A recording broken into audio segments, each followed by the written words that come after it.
Hello there, I'm Bob Proctor, and this could be one of the greatest misunderstood laws that there is.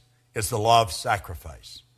Do you know, the way I was raised, and I would imagine probably the way you were raised, we were raised with the idea that sacrifice was letting go of something that we really valued.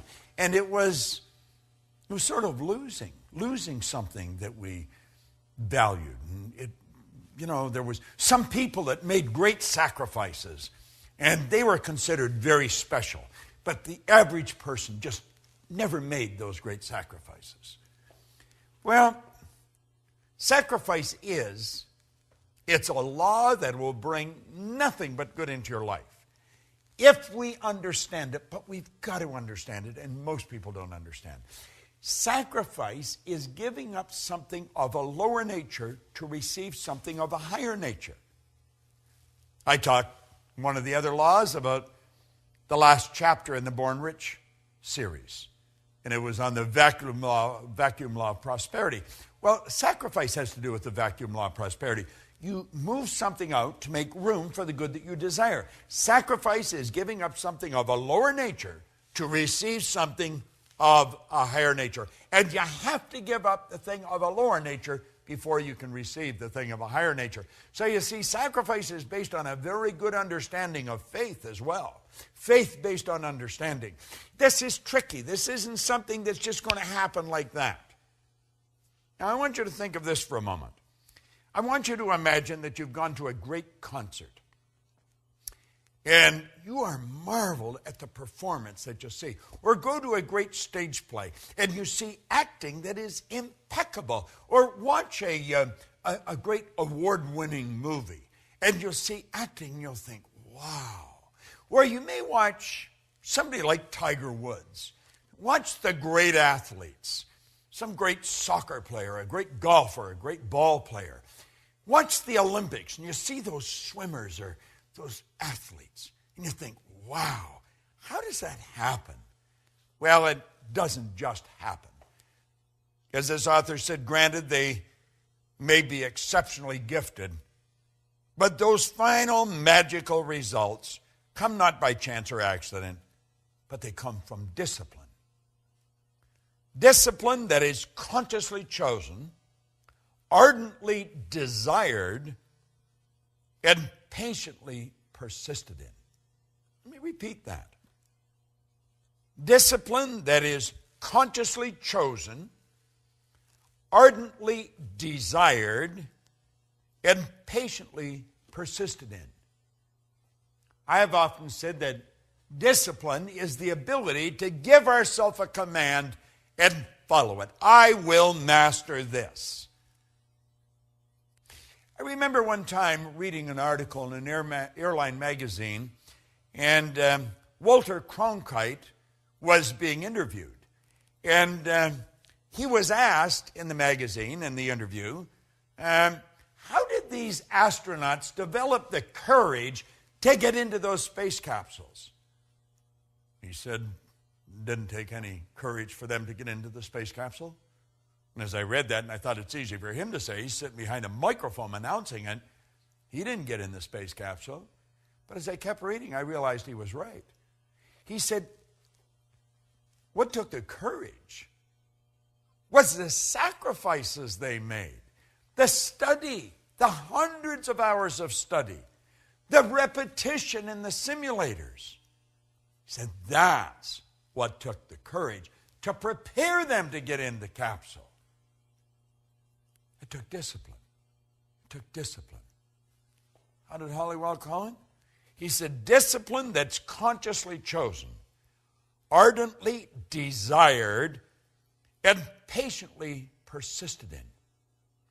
No one ever becomes great at anything by accident. We talk about people getting something for nothing. There is no such thing as something for nothing. That's absurd. When we're talking about the law of sacrifice, we're talking about letting go of something of a lower nature to receive something of a higher nature. In other words, it's saying, I'm going to give up the ice cream cone now to get the bicycle a little later. This is based on faith And it's not blind faith, it's faith based on understanding. It's understanding that we have this infinite potential. We've got phenomenal potential. We can do better. I talked about it in the law of compensation. And we're going to get better, but only if we give up something that's valuable to us to receive something that's even more valuable. Think of the study, the practice. You know, I like watching two movies, Lawrence of Arabia and Patton.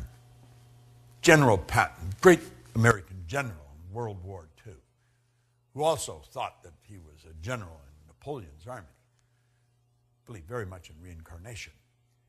And then Lawrence of Arabia, watching Peter O'Toole, who literally mentally became Lawrence, and Omar Sharif. You watch these actors. They're magnificent. You watch Lawrence come across the desert on that camel. Look in his face. They do a close-up on his face. He's not acting. He's living the part. Watch Patton. Watch the great speech right at the first of the movie. Get those two movies. Buy them. Watch them over. If you want to see people that made sacrifice, understood that law, and lived in harmony with the law to develop the greatness that they always had in them, you'll see it in those movies. Watch Patton. He's so good. You watch Omar Sharif. Wow. The acting is phenomenal. They understood this law of sacrifice. They gave up something of a lower nature to receive something of a higher nature. But they had to understand this concept of discipline. See, Hollywell said something always has to be sacrificed for something else. There's your law of compensation coming in here. You've got your vacuum law of prosperity coming in here. You've got to create the space for the good that you desire. Listen to what he says here. People everywhere are awakening to the necessity of disciplining their thoughts and acts. We train domestic animals carefully. We harness the forces of nature to serve us regularly and well. And yet, when it comes to ourselves, the most valued of all, we let our thoughts run wild. No one can obtain their ambitions until they learn to discipline their mental force and are able to control their thinking. See, that's what this whole series is about. That's what all these laws are about. It's about working with the law.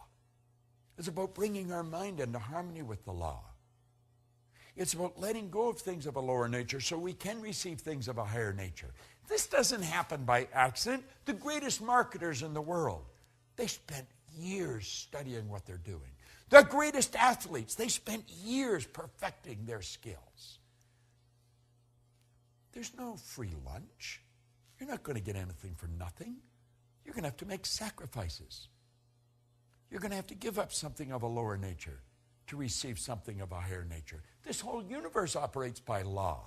The law is something that happens every time for every person everywhere. Yet we've got to understand that sacrifice is a law. Get in harmony with it. Understand it. It's so priceless. Listen to this. Hollywell said, you cannot enjoy the satisfactions and pleasure of a true friendship and indulge in a bad temper. If you will not sacrifice your temper for friendships, you're going to sacrifice your friendships for a bad temper. Isn't that good? One cannot have a sterling character that friends will respect and trust and resort to crooked practices. If he will not give up his crooked ways of trustworthiness, he will have to sacrifice his trustworthiness for crookedness.